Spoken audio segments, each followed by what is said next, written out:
The furnace roared like a living thing. Molten metal spilled from its mouth, white and furious, flowing into molds shaped not for plows or rails, but for something far heavier. Sparks leaped into the dark rafters of the workshop, and men stood back as if in the presence of a god that demanded obedience. Outside, Europe was uneasy. It was the 1870s.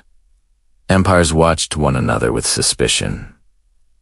Borders shifted. Old rivalries smoldered beneath polished diplomacy. If you want peace, a statesman had once warned, prepare for war. Inside the foundry at Essen, peace was not the language spoken. The steel cooled slowly, hardening into a cannon barrel so vast it seemed impossible that any man could have conceived it. Yet, he stood at a distance, hands clasped behind his back, watching as his creation took form. To him, it was proof that Germany would never kneel again. To others, it would become a symbol of terror. They would call him the Cannon King. His name was Alfred Krupp. He believed strength would protect his nation. He believed industry would secure the future. But steel does not choose its target. Once forged, it obeys only those who fire it. And in arming a continent, the Krupp Empire would bind its destiny to every battlefield that followed, from triumph to ruin, from pride to judgment. Welcome to Dynasty Estates Chronicles, where we uncover the gripping stories of wealth, power, and ambition that shaped the grandest empires in history. From lavish estates to industrial fortunes built in fire and steel, we explore how great families rose and what their success truly cost. If you enjoy powerful historical storytelling, remember to like this video, subscribe, and click the bell icon so you never miss a new chapter in history's greatest dynasties. In 1811, when Europe still trembled beneath the boots of Napoleon's armies, a small workshop opened in the town of Essen, in the Kingdom of Prussia. It was not grand. It was not wealthy. It stood among soot, mud, and the distant echo of cannon fire. Its founder, Friedrich Krupp, believed he could master a secret Britain guarded fiercely: cast steel. At the time, Britain ruled the Industrial Revolution. Its factories thundered with innovation, and its steel was the envy of Europe. Prussia, humiliated by French victories and desperate for independence, needed its own industrial strength. A nation's power, many believed, rests not only on soldiers, but on steel. Friedrich was no aristocrat. He came from a modest merchant family. He had ambition, but little capital. Worse still, he attempted something others had failed to achieve, producing high-quality cast steel without British knowledge. The odds were cruel. For years, his small factory struggled. Orders were scarce, steel cracked in production. Debts mounted, local investors grew impatient. Europe was rebuilding after war, but markets were unstable. As the old German proverb warned, where there is iron, there is also hardship. By 1818, Friedrich's dream was slipping through his fingers. Competitors laughed at his stubborn pursuit. Some called it foolish pride, yet he pressed on, convinced that one breakthrough would secure his family's future. It did not come in time. In 1826, exhausted and financially ruined, Friedrich Krupp died at the age of 39. The factory was burdened with debt. Machinery was outdated. Creditors circled like vultures. He left behind a widow, Therese, and a 14-year-old son. Alfred Krupp inherited not a fortune, but a failing workshop. The boy had little formal education. His classroom became the factory floor. While other children learned Latin and philosophy, Alfred studied furnaces, hammer strikes, and the temper of metal. He watched his mother negotiate with creditors. He listened to workers whisper about unpaid wages. Failure hung over the family name. Therese refused to surrender the business. She believed survival itself was a form of resistance. Steel is tested by fire, she would tell her son, and so are men. Those words carved themselves into Alfred's mind. The environment around him shaped his character. Essen was not Paris or London. It was rough, practical, disciplined. Prussian culture valued order, obedience, and strength. The humiliation of earlier defeats lingered in national memory. Industrial independence was not merely business, it was patriotism. Young Alfred absorbed this belief completely. He would later write, "The purpose of work is the common good. But in those early years, work meant survival. It meant repaying debts. It meant preserving his father's unfinished dream. The workshop was small, the furnace unreliable, money scarce, yet something else was forming inside the boy.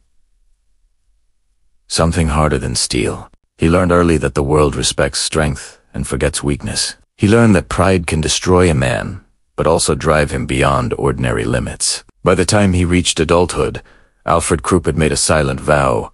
The family name would never again stand on the edge of ruin, and in that vow lay the seed of an empire. By the early 1830s, Alfred Krupp had become both master and servant of his father's furnace. He was barely 20, yet his hands were scarred, his sleep short, and his patience hardened by disappointment. The workshop in Essen still struggled. Orders were small, profits were uncertain, but Alfred had something his father had not fully mastered: relentless precision. He believed steel was not a mystery of luck, but a science of discipline. Day after day, he experimented. He altered temperatures by degrees so slight that only a stubborn mind would notice. He tested mixtures, remelted failed casts, and studied fractures as if they were lessons written in iron. Workers complained about the long hours. Investors remained cautious, but Alfred followed a simple conviction: measure twice, cut once. It was not a German saying originally, but he lived by it as if it was scripture. His first true breakthrough did not come from weapons. It came from railways. In 1838, Alfred perfected the seamless railway tire, a steel ring that fitted around train wheels, stronger and more durable than existing designs. Europe's railway networks were expanding rapidly. Iron rails were stitching together cities and markets. Industry was accelerating. Where there is movement, there is money. The railway tire changed everything. Orders increased. Revenue stabilized. Krupp Steel began to earn a reputation for reliability. Clients who once hesitated now returned with confidence. The workshop expanded modestly. More workers were hired. For the first time, Alfred could look at the factory floor without feeling immediate dread. Yet success awakened a new ambition. If steel could strengthen railways, could it not also strengthen a nation's defenses? Europe in the 1840s was restless. Revolutions stirred in 1848. Nationalist movements demanded unity and power. Prussia sought influence among German states, and military strength remained the ultimate language of authority. Alfred understood something crucial. Governments paid more reliably than merchants, especially when security was at stake. He began to experiment with artillery production. At first, the idea seemed audacious. Krupp was still not a giant firm. Britain and France dominated arms manufacturing, but Alfred believed cast steel could produce cannons superior to traditional bronze models. Steel barrels could withstand greater pressure. Greater pressure meant greater range. Greater range meant dominance on the battlefield. The risk was enormous. If the cannons failed, the company would collapse. If they succeeded, Krupp would enter a world where business and blood were permanently intertwined. Fortune favors the bold, he reportedly remarked to a colleague, though boldness in this case meant gambling everything. In 1851, Alfred took a decisive step. He exhibited a massive steel block at the Great Exhibition in London, the grand showcase of global industry inside the Crystal Palace. Britain had long guarded its steel secrets. Now, a Prussian manufacturer stood confidently, displaying his own mastery. The exhibition drew astonishment. The solid steel ingot, weighing several tons, symbolized more than craftsmanship. It represented defiance. It signaled that Germany would no longer depend entirely on British industry. International attention followed.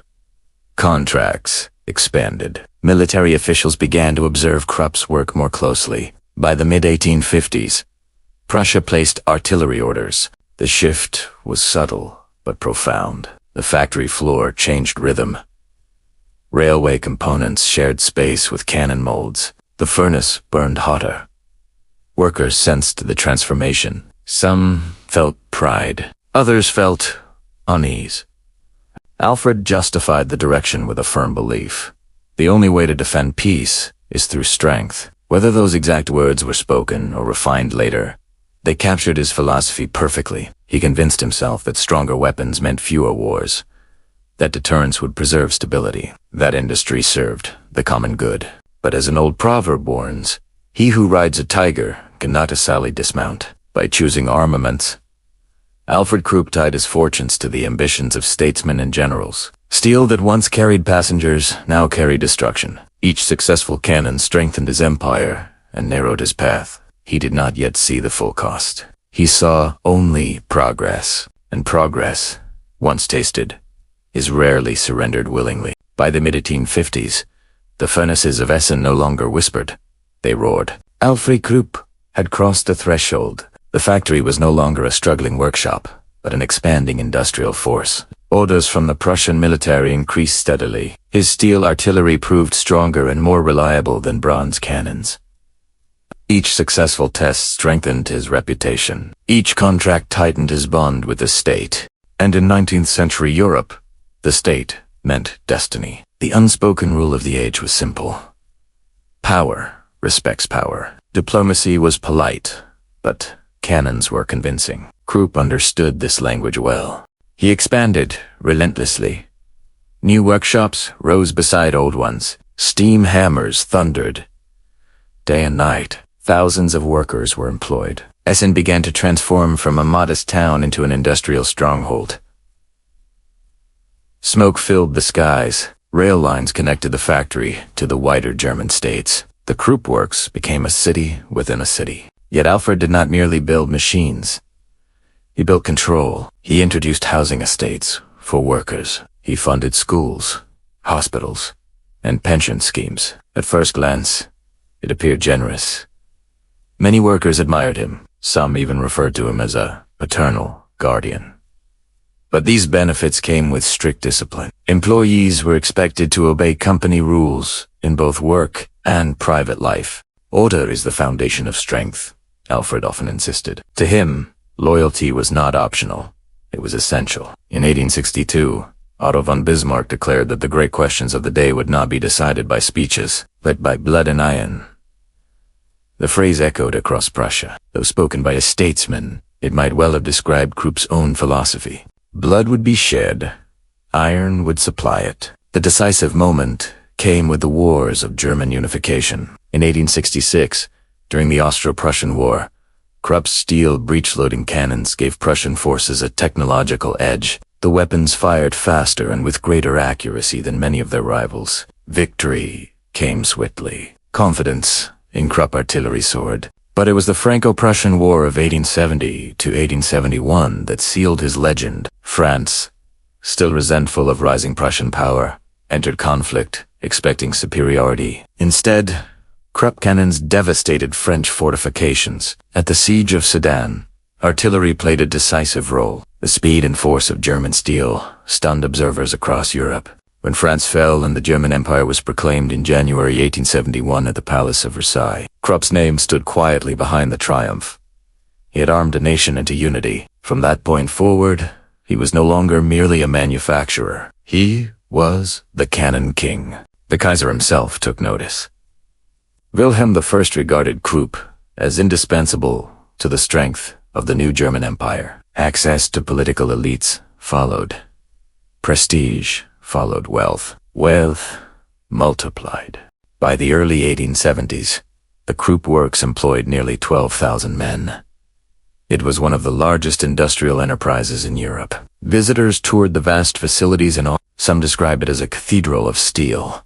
Others, more cautiously, called it an arsenal disguised as industry. Alfred took pride in both descriptions. He built a grand villa, Hügel, overlooking his domain, a symbol of permanence. From its windows he could see the smoke of his empire rising into the sky. To many Germans, Krupp represented progress, discipline, and national pride. But pride is a dangerous companion. An old German saying warns, "What rises high must learn to endure the wind." Krupp's success had become inseparable from militarism. The empire depended on defense contracts. The workforce depended on military demand. Prosperity was now tied to the possibility, even the inevitability of war. Privately, Alfred wrestled with this reality. He maintained that strong weapons preserved peace. He believed deterrence prevented aggression. And yet he knew, deep within, that the same steel securing Germany could one day threaten others. Steel has no conscience. As Europe industrialized further, rival nations took notice. France strengthened its own armaments. Britain expanded naval production.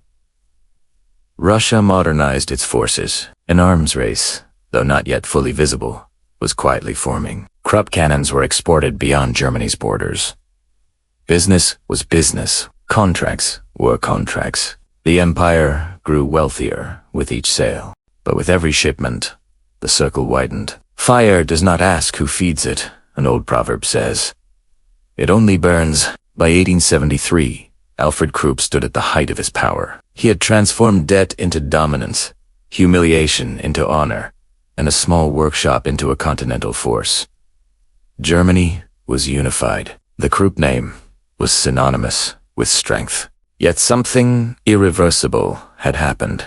The company's identity was no longer rooted in steel alone. It was rooted in armament. Its prosperity required tension. Its greatness depended on preparedness for destruction. Alfred could see only the necessity of strength. He could not yet see the century ahead, a century where his steel would roar louder than ever imagined. And once a nation learns that victory can be forged, it becomes difficult to resist forging again. When Alfred Krupp died in 1887, he left behind more than factories and fortune. He left behind expectation. The German Empire was young, confident, and restless. Victory over France had stirred pride, but it had also stirred fear across Europe. France longed for revenge. Britain watched the continent with cautious calculation. Russia expanded east and west. The balance of power had become a delicate machine, and machines require maintenance. At the center of this tightening web stood the Krupp works in Essen, under new leadership. First, Friedrich Alfred Krupp. The company faced a world that had begun to imitate its success. France had Schneider-Kraussat. Britain had Vic. These were not small competitors. They were industrial giants in their own right, backed by powerful governments and naval ambitions. A new kind of rivalry was emerging. It was no longer a single war to be won, but a permanent contest of preparation. An armed peace, diplomats called it. Yet the phrase carried irony. Peace maintained by weapons is never entirely peaceful. As the old Latin warning goes, si vis pacem, para bellum. If you want peace, prepare for war. Krupp prepared. Contracts expanded beyond Germany. The company sold artillery and armor plating abroad, sometimes even to nations that eyed one another with suspicion. Business leaders justified such deals with pragmatism. Commerce was neutral, they argued. Steel had no flag. But critics whispered otherwise. How could one preach patriotism at home while exporting strength abroad? Was this national service or calculated profit? Friedrich Alfred, unlike his father, faced a more complicated moral landscape. Germany was rising fast. Its industry rivaled Britain's. Its navy began modest expansion. Each foreign order strengthened Krupp's influence, yet also tightened the spiral of competition. In Paris, French manufacturers studied German innovations. In London, British shipbuilders invested in stronger armor. Naval architects redesigned battleships to withstand ever larger guns. Each improvement by one nation demanded a response from another. Thus the cycle turned. A sword sharpens another sword, a German saying goes. Yet in sharpening, both blades grow more dangerous. Within the Krupp family, the pressure was palpable. They were no longer simply industrialists. They were symbols of German might. Their decisions echoed in ministries and foreign offices. Newspapers praised them as patriots. Foreign journalists portrayed them as merchants of death. Public admiration and private scrutiny grew side by side. The company's identity began to shift again, from national defender to international power broker. And rivalry, once born, does not remain polite for long. By the 1890s, Europe stood in a tense equilibrium. Armies modernized, fortifications strengthened. Military budgets increased quietly, but steadily. Krupp thrived in this environment. But beneath prosperity lay a fragile truth. The empire's wealth now depended on fear. Fear of invasion, fear of weakness, fear of being outmatched. And fear, once profitable, is rarely discouraged. By the final decade of the 19th century, rivalry had shifted from land to sea. Germany, unified and ambitious, no longer wished to remain a continental power alone. Kaiser Wilhelm II, who ascended the throne in 1888, possessed a restless energy and a deep fascination with naval strength. He admired the British Empire and envied its command of the oceans. To him, ships were not merely vessels. They were symbols of destiny. "Our future lies upon the water," he declared. And if Germany's future lay upon the water, Krupp steel would float with it.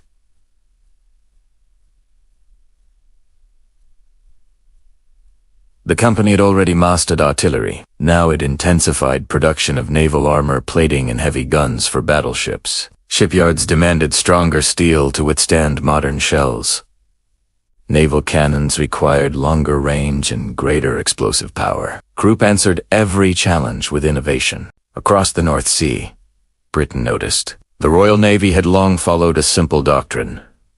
It must be stronger than the next two largest navies combined. British manufacturers, especially Vickers, responded swiftly to German expansion. New dreadnought-class battleships were designed with thicker armor and heavier guns. Thus began one of history's most dangerous competitions. Each launch of a German warship was matched by British construction. Each technological improvement demanded retaliation. The sea became a chessboard of steel. A neighbor's fence grows taller, an old proverb says, and so must yours. Yet when both neighbors build higher walls, they soon cannot see one another clearly. The naval arms race did more than strain budgets. It strained trust. Diplomats met in polished halls and spoke of stability. Meanwhile, factories thundered day and night, forging the tools of suspicion. Krupp expanded production facilities again. Orders multiplied. Profits rose, but so did tension. Inside the company, identity continued to evolve. Once the firm had justified artillery as defensive necessity. Now it fueled global ambition. Germany's navy was not defending immediate borders. It was projecting power. Friedrich Alfred Krupp died unexpectedly in 1902, leaving the empire to his daughter, Bertha Krupp. The weight of expectation shifted again. Industrial strength had become inseparable from national pride. Newspapers praised Krupp steel as the backbone of Germany's place in the sun. Yet there is an old warning. He who seeks the sun must endure the heat. The heat was rising. Foreign observers accused Germany of provocation. British newspapers painted Krupp as the engine behind continental aggression. Meanwhile, German citizens celebrated industrial achievement. The same cannon could be viewed as protection or threat, depending on which shore one stood. Within the Krupp leadership, a subtle transformation took place. The language of business blended fully with the language of power. Naval contracts were not simply profitable. They were patriotic duty. Refusal would seem unthinkable, and so the furnaces burned hotter still. By 1914, Germany possessed a formidable navy, though still smaller than Britain's. The balance of power in Europe had grown brittle. Alliances hardened. Mobilization plans lay ready in locked drawers. Krupp steel rested inside ships, fortresses, and artillery depots across the continent. The rivalry was no longer merely industrial. It had become existential. For when nations arm in fear of one another, a single spark can ignite what years of diplomacy cannot extinguish. And Europe was already surrounded by dry tinder. When Friedrich Alfred Krupp died in 1902, the empire of steel passed not to a seasoned industrial titan, but to a young woman. Bertha Krupp was only 16 years old. In another family, the matter might have ended there. A distant male relative could have been appointed. A board of directors might have assumed control. But the Krupp dynasty was no ordinary enterprise. It was considered a pillar of the German Empire itself. The Kaiser could not risk instability at its heart. And so the question was not merely who would inherit, but who would guard the symbol of German strength. Bertha became the wealthiest heiress in Europe. Newspapers praised her as the Princess of Steel. Yet behind the admiration stood calculation. The empire needed a steady hand. The Krupp name needed continuity. The factories needed unquestioned authority.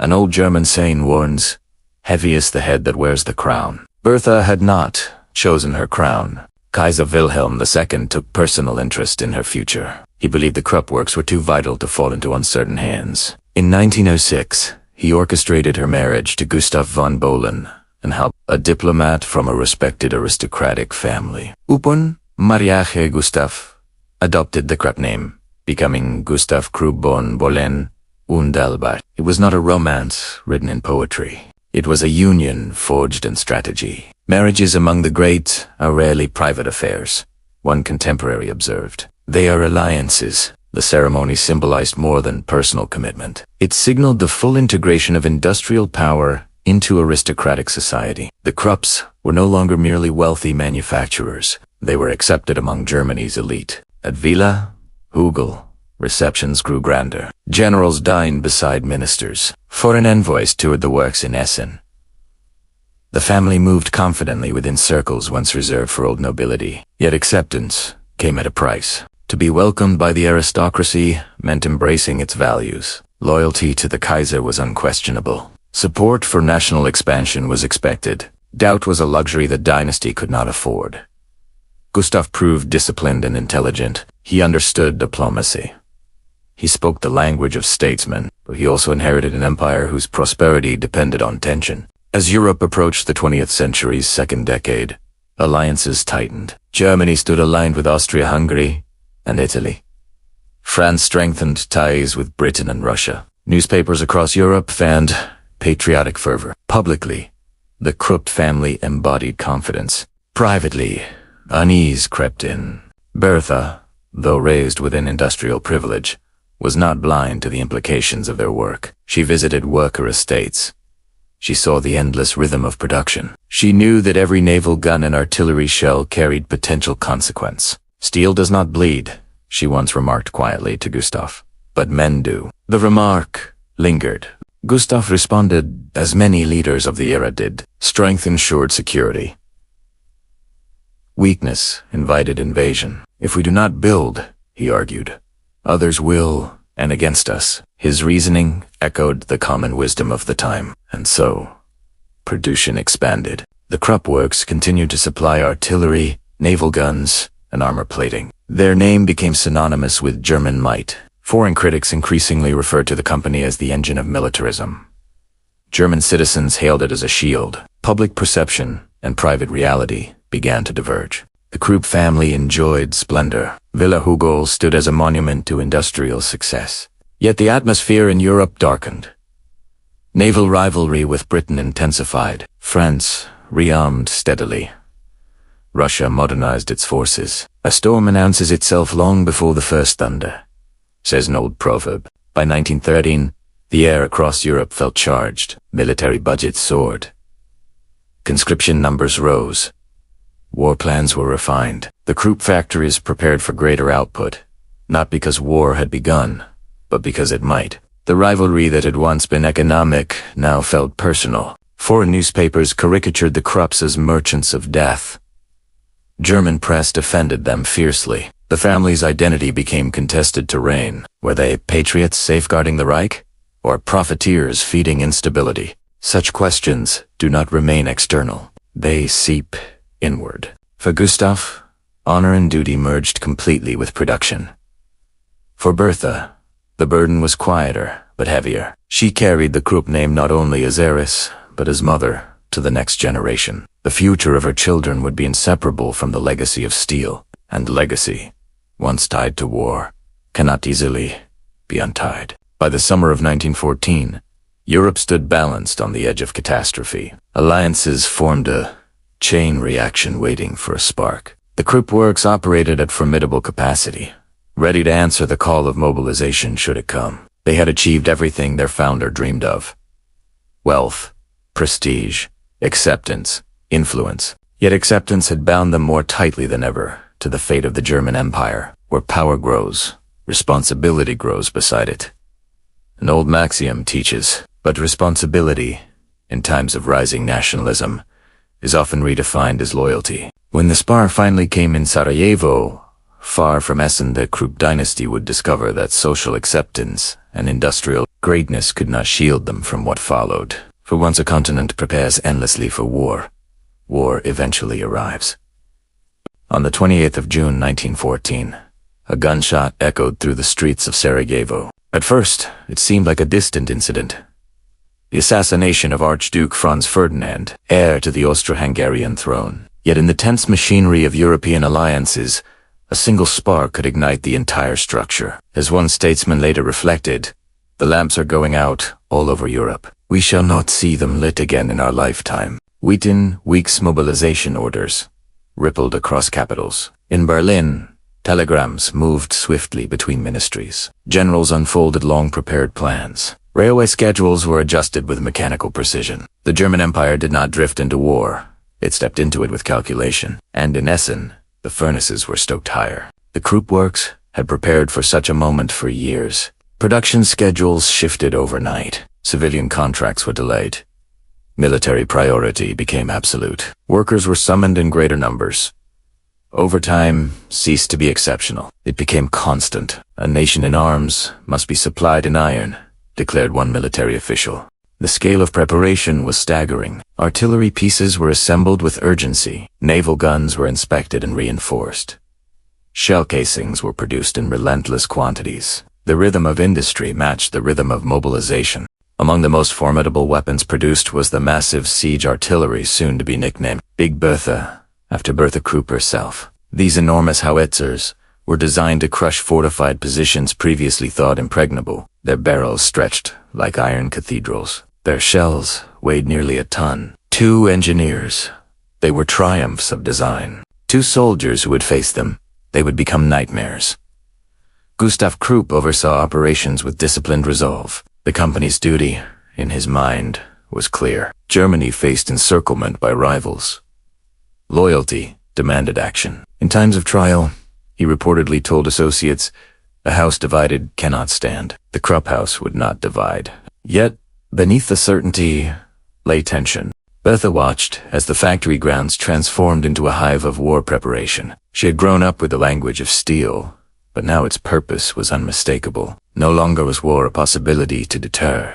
It was a reality to supply. An old proverb warns, "When elephants fight, it is the grass that suffers." Across Europe, millions of young men answered mobilization calls with patriotic enthusiasm. They marched, believing the conflict would be swift. Home by Christmas. Some promised their families. The Krupp furnaces burned through the summer heat.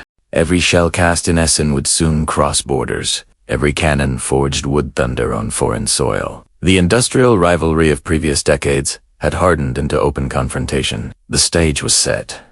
Europe had prepared for war in theory. Now it would experience it in steel. And once such machinery begins to move, it rarely stops at the first command. The first true test came in August 1914. German forces advanced into Belgium, expecting resistance but confident in preparation. Before them stood the fortified city of Liege, a ring of modern concrete forts believed to be nearly indestructible. European military experts had long insisted that such defenses could withstand any siege. They had not calculated for Krupp steel. When the enormous siege guns were positioned and assembled, soldiers stared in disbelief. Each piece had traveled in sections by rail. It took hours to prepare a single firing. The barrel alone towered above the men who served it. The shell, heavier than most men could lift, was slid into place with mechanical care. Then came the order. The first discharge shattered the morning air. The ground trembled. Windows miles away rattled. A shell soared high before descending with devastating force upon the Belgian fortifications. Concrete cracked. Walls that were meant to endure weeks of bombardment collapsed within days. Observers across Europe were stunned. The German howitzers, soon widely known as Big Bertha, proved that no fortress was truly safe. Newspapers reported with both awe and horror. One foreign correspondent described the guns as the voice of industrial modernity, made terrible. The same pattern repeated at Namur. Later at Verdun, in 1916, artillery fire would reach unimaginable intensity. Though many types of guns contributed to the carnage, Krupp artillery symbolized the new scale of destruction. War had changed. No longer were battles decided solely by maneuver and bravery. They were decided by supply chains, metallurgy, and mass production. The Industrial Revolution had moved from railways and factories to trenches and cratered fields. War, wrote one officer bitterly, has become a contest of machines. The Krupp works in Essen operated without pause. Shells were produced in numbers that defied comprehension. Workers labored in exhausting shifts. Some took pride in serving the fatherland. Others worked with quiet dread, aware that every finished shell carried consequence. Gustav Krupp received reports of the gun's effectiveness. Fortresses reduced. Enemy morale shaken. Strategic victories achieved. In military terms, the weapons had justified their design. Yet, success brought no clarity. An old German proverb states, "The axe forgets. The tree remembers." The factory might measure achievement in contracts fulfilled and performance proven. But on the fields of Belgium and France, villages were shattered. Civilians fled. Young soldiers vanished beneath explosions. The name Krupp traveled with every headline. In Germany, it was praised as proof of national genius. Abroad, it was cursed. French newspapers depicted the guns as instruments of barbarity. British caricatures portrayed the Krupp family as shadowy figures behind the gunsmoke. Public image hardened into polarity. Inside Villa Hugel, conversations grew quieter. Bertha understood that her name had become attached to one of the war's most feared weapons. To see Big Bertha praised in Berlin and condemned in Paris was to feel both pride and unease. Steel does not choose sides, once fired. By 1916, the Western Front had settled into grim stalemate. Millions of shells had been fired. Trenches scarred the landscape from the North Sea to Switzerland. Industrial production fed the conflict relentlessly. The confrontation was no longer brief. It was grinding. And the Krupp Empire, once a symbol of deterrence, now stood at the heart of a war unlike any Europe had known. For when innovation serves destruction, there is no easy way to measure success. By 1918, the roar of Krupp artillery had become part of Europe's landscape. But empires, like machines, can overheat. Germany's early confidence had dissolved into exhaustion. The war dragged into its fourth brutal year. Resources thinned. Hunger spread across cities. Allied blockades tightened like iron chains around the nation's economy. On the Western Front, offensives stalled. Casualty lists lengthened beyond imagination. Inside the Krupp works, production continued, yet the mood had shifted. Pride gave way to strain. Workers were conscripted. Skilled labor became scarce. Women and prisoners filled factory roles once held by experienced craftsmen. Output remained vast, but victory no longer felt certain. Even the strongest steel will crack if bent too far, an old proverb warns. In November 1918, the crack became fracture. Germany sought armistice. The Kaiser abdicated. The empire collapsed into political upheaval. Soldiers returned home not as victors, but as survivors of defeat. The word that once inspired unity, strength, now tasted bitter. For the Krupp dynasty, the consequences were immediate and severe. The Treaty of Versailles, signed in June 1919, imposed strict limitations on Germany's military capacity. The production of heavy artillery and many forms of weaponry was forbidden. The very industry that had built Krupp's greatness was declared illegal. Factories designed for cannons stood silent. International scrutiny fell heavily upon industrial leaders. Allied investigators examined records. Accusations circulated that companies like Krupp had fueled aggression. Though the firm had operated under state contracts, public opinion and victorious nations sought accountability. Gustav Krupp faced a transformed reality. The Empire of Steel was not dismantled, but it was restrained. Orders vanished. Economic instability surged. Hyperinflation swept Germany in 1923, rendering currency nearly worthless. Workers demanded wages that could not keep pace with rising prices. Savings evaporated overnight. In Essen, uncertainty replaced certainty. And yet, within crisis lay decision. The point of no return. The Krupp company stood at a crossroads. It could comply fully with Versailles restrictions, convert entirely to civilian production, and accept a diminished role, or it could seek ways to preserve its military expertise quietly, waiting for political winds to change. Gustav chose preservation. Publicly, Krupp shifted toward industrial goods, locomotives, machinery, tools. Privately, however, contacts with elements inside the German military establishment remained active. Engineers retained knowledge. Designs were archived, not destroyed. Research into metallurgy and ballistics did not entirely cease. It was subtle at first. Technical studies justified a civilian innovation, cooperation disguised within legal boundaries. But the intention was clear.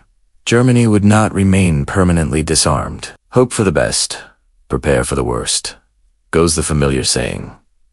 For Krupp, preparation meant memory. Memory of artillery design, memory of naval engineering, memory of scale. This choice marked the true point of no return. By deciding that the armament legacy must survive, even in shadow, the company bound itself once more to the possibility of future war.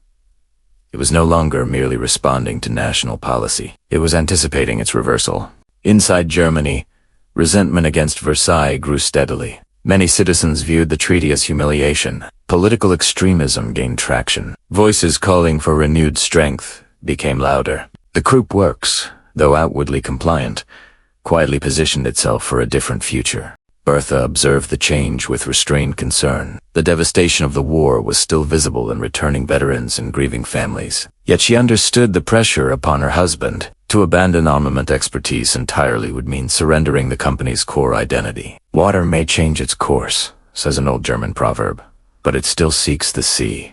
Krupp Steel still sought its old purpose. By the early 1920s, Germany was politically unstable. Economic crises shook the Weimar Republic. Radical parties promised restoration of pride and power. In such an atmosphere, industrial giants were not merely businesses.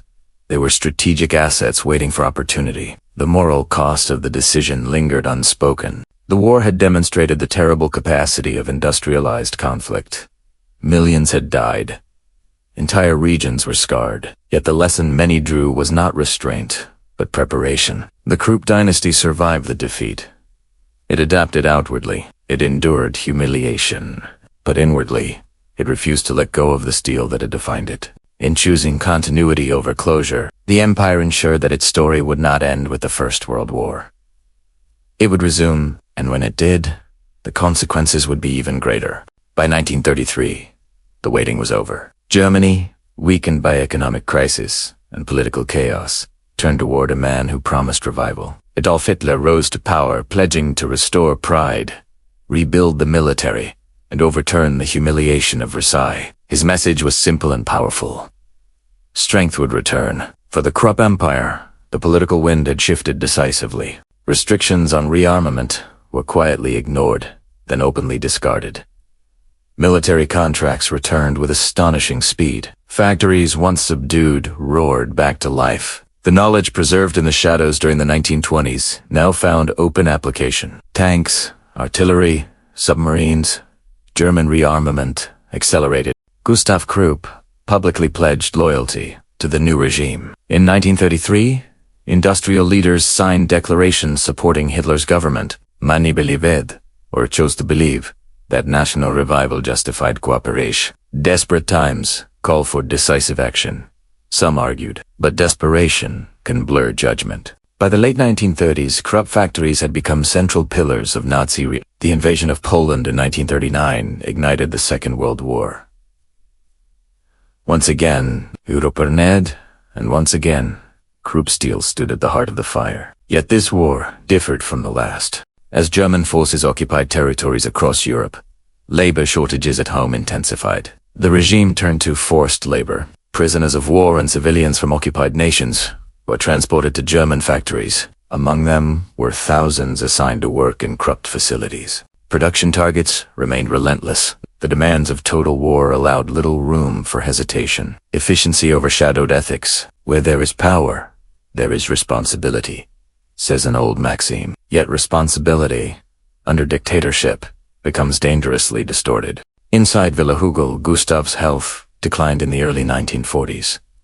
Leadership gradually passed to his son, Alfred Krupp. The younger Krupp inherited not a struggling enterprise, but a massive war machine fully integrated into the Nazi state. Allied bombing campaigns soon targeted Essen. Beginning in 1943, waves of aircraft struck the industrial heartland. The Krupp works suffered heavy damage. Flames rose above the same furnaces that had once symbolized triumph. Workers, German and foreign alike, endure destruction from above even as they labored below. The wheel of fortune turns for all. A proverb reminds us, by 1945, Germany lay in ruins. Cities were shattered, the Nazi regime collapsed, Allied forces entered Essen. The Krupp Empire, once untouchable, now faced judgment. The final battle was no longer fought with artillery. It was fought in courtrooms. Gustav, ill and frail, avoided direct prosecution, but Alfred Krupp was arrested and later tried in the Nuremberg Krupp trial 1947-1948. Charges included plunder and the use of forced labor. The empire built on steel now confronted moral reckoning. Strength had returned to Germany, as promised, but so had destruction. And this time the cost could not be hidden behind victory or defeat. When the war ended in May 1945, the Krupp works in Essen were no longer a cathedral of steel.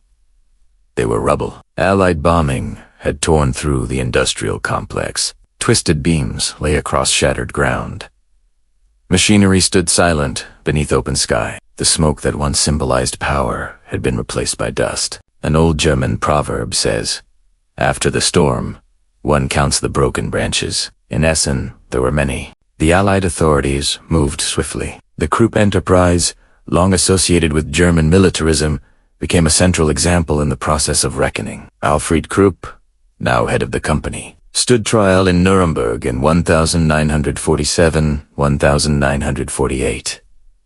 Prosecutors accused him of plunder and exploitation of forced laborers. Survivors testified about conditions in factories and camps. In the courtroom, the narrative shifted. No longer was Krupp the defender of national strength. It was portrayed as a willing participant in a regime of aggression. Alfred maintained that he had served his country as industrialists were expected to do. One statement attributed to him captured this sentiment. "I have done nothing that was not demanded of me by my country." But the court rejected that defense. In 1948, Alfred was convicted and sentenced to 12 years in prison. Portions of the company's property were confiscated. The Krupp Empire, once towering, seemed finally humbled. Yet history rarely moves in straight lines. By 1951, amid Cold War tensions and shifting political priorities, Alfred was released early. Western powers, now concerned with containing Soviet influence, saw economic recovery in West Germany as essential. Industrial strength was once again valued, though under new alliances. Thus began an extraordinary transformation. The Krupp company gradually rebuilt, not as an arms titan, but as a diversified industrial manufacturer. It produced machinery, heavy equipment, and industrial systems. Steel remained central, but its public purpose changed. No longer was it openly forged into cannons. It became part of bridges, factories, and infrastructure. From swords to plowshares. The biblical phrase suggests, though the transformation was not purely symbolic, it reflected a genuine strategic shift. In 1967, Alfred Krupp died. Before his death, he established the Alfred Krupp von Bohlen und Halbach Foundation, transferring ownership of the company to the foundation. The aim was to ensure continuity without concentrating personal wealth in a single heir. It was both pragmatic and symbolic, an attempt to reshape the legacy. Villa Hugel remains standing, overlooking Essen. Once a private residence of industrial royalty, it became a site of public memory and exhibitions. Visitors walked through its halls, aware that decisions once made there had echoed across battlefields. Public memory softened over time. Germany's post-war economic miracle, the Wirtschaftswunder, reshaped national identity. Industrial innovation once again became a source of pride, now tied to democratic reconstruction rather than militarism. Krupp, like many German institutions, was folded into this narrative of renewal. Yet, private truth lingered. Former forced laborers sought recognition and compensation. Historical investigations continued. The company contributed to compensation funds for victims of Nazi-era exploitation. Such gestures acknowledged responsibility, though they could not erase suffering. The past is a shadow, says a proverb. It follows even when the sun shines. In 1999, the Krupp company merged with forming ThyssenKrupp, a global industrial conglomerate. The name Krupp survived, but no longer as a solitary dynasty controlling a personal empire. It became part of a corporate structure shaped by shareholders, boards, and global markets. The transformacy was profound. What had begun in 1811 as a modest steel workshop had grown into Europe's most formidable armaments manufacturer, endured to world wars, faced criminal prosecution, and re-emerged as a diversified industrial giant. Monuments remained. Villa Hugel, company archives, the very skyline of Essen. But symbols evolve. To some, Krupp still represents engineering brilliance and industrial discipline. To others, it remains a cautionary tale about the dangers of unexamined loyalty and the fusion of business with authoritarian power. Steel endures. Names endure, but meanings change. By the end of the 20th century, the Krupp legacy had been reshaped from dynastic dominance to institutional continuity. The family's direct control faded. The empire adapted to survive. Those who cannot bend will break. The saying goes, the Krupp empire bent, and in bending, it endured though not unchanged.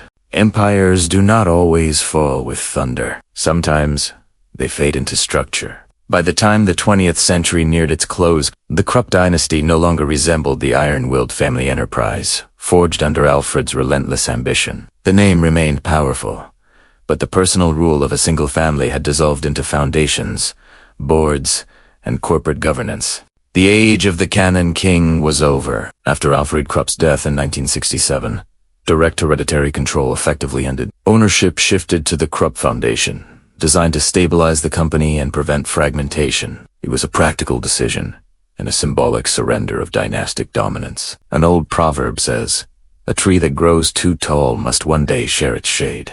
The Krupp Empire, once centered around one family's will, now existed within a broader industrial landscape. Global markets replaced imperial contracts. Competition came not from rival arms manufacturers alone, but from multinational corporations across continents. The Cold War kept defense industries alive, yet Krupp no longer stood as Europe's central arsenal. West Germany, rebuilt as a democratic state, operated under strict military frameworks within NATO. Arms production, though still present, existed within regulated boundaries. The moral atmosphere had changed. Steel was once again primarily associated with bridges, machinery, and infrastructure rather than siege guns. Yet decline is rarely purely economic. It is also psychological. For generations, the Krupp identity had been forged in exceptionalism, in the belief that their steel shaped the fate of nations. Now, that grand narrative softened into corporate continuity. There was no longer a single heir standing at a furnace, vowing greatness. There were executives, shareholders, and committees. The merging with Thyssen-AG in 1999 marked the final transformation. The newly formed ThyssenKrupp symbolized industrial modernity rather than dynastic rule. The Krupp name endured, but as part of a composite identity. History had absorbed it. Meanwhile, public discourse continued to examine the darker chapters. Scholars studied the company's role in both world wars. Memorials acknowledged forced laborers. Compensation programs, though imperfect, sought partial redress. Time heals, people often say. But another proverb counters. Time reveals. With distance came clarity. The Krupp legacy was neither wholly condemned nor fully celebrated. It became complex, admired for industrial brilliance, criticized for moral compromise. The family's story no longer stood above history. It became part of it. Villa Hugel still overlooks Essen. Its windows no longer command an empire of cannon smoke. Instead, they gaze upon a city transformed, modern, democratic, integrated into a peaceful European Union. The furnaces that once armed continents are quieter now. What remains is a lesson etched in steel. Power gained through strength can endure for generations, but it cannot escape accountability. The Krupp dynasty survived by adapting, by bending, by relinquishing personal control. It lost its singular dominance, yet preserved its industrial legacy. The empire did not collapse into oblivion. It evolved into anonymity. And sometimes, in the long arc of history, survival through transformation is the only victory left. The Krupp story began with a struggling workshop in 1811 and a boy determined not to inherit failure. From that furnace rose an empire of steel that armed nations, unified Germany, and reshaped the balance of power in Europe. Power was gained through discipline, innovation, and relentless ambition. Alfred Krupp believed strength preserved peace. His successors believed loyalty safeguarded survival. In many ways, they were correct. Their steel helped build railways, industry, and a modern state. It brought wealth beyond imagination. It secured influence at the highest levels of power. But strength, once tied to war, carries a double edge. The same steel that unified Germany shattered cities across Europe. The same factories that provided employment also relied on forced labor under a brutal regime. The same name that symbolized progress became associated with devastation. An old proverb says, "You cannot hold fire in your hand and remain unburned." The Krupp dynasty held fire for generations. What endured? The steel endured. The industrial knowledge endured. The company survived, transformed, and adapted. Villa Hugo still stands. The Krupp name remains within global industry. What was lost? Moral innocence was lost. The illusion that industry can remain neutral in the face of power was lost. The belief that strength alone guarantees security was lost on the battlefields of 2 world wars. History rarely offers pure victories. The Krupps won wealth, influence, and longevity, but they could not win both greatness and moral distance from the consequences of their creations. In the end, their legacy teaches a quiet truth. You can forge cannons, bridges, or machines, but once steel is shaped for war, it shapes history in return, and history never forgets who supplied the fire.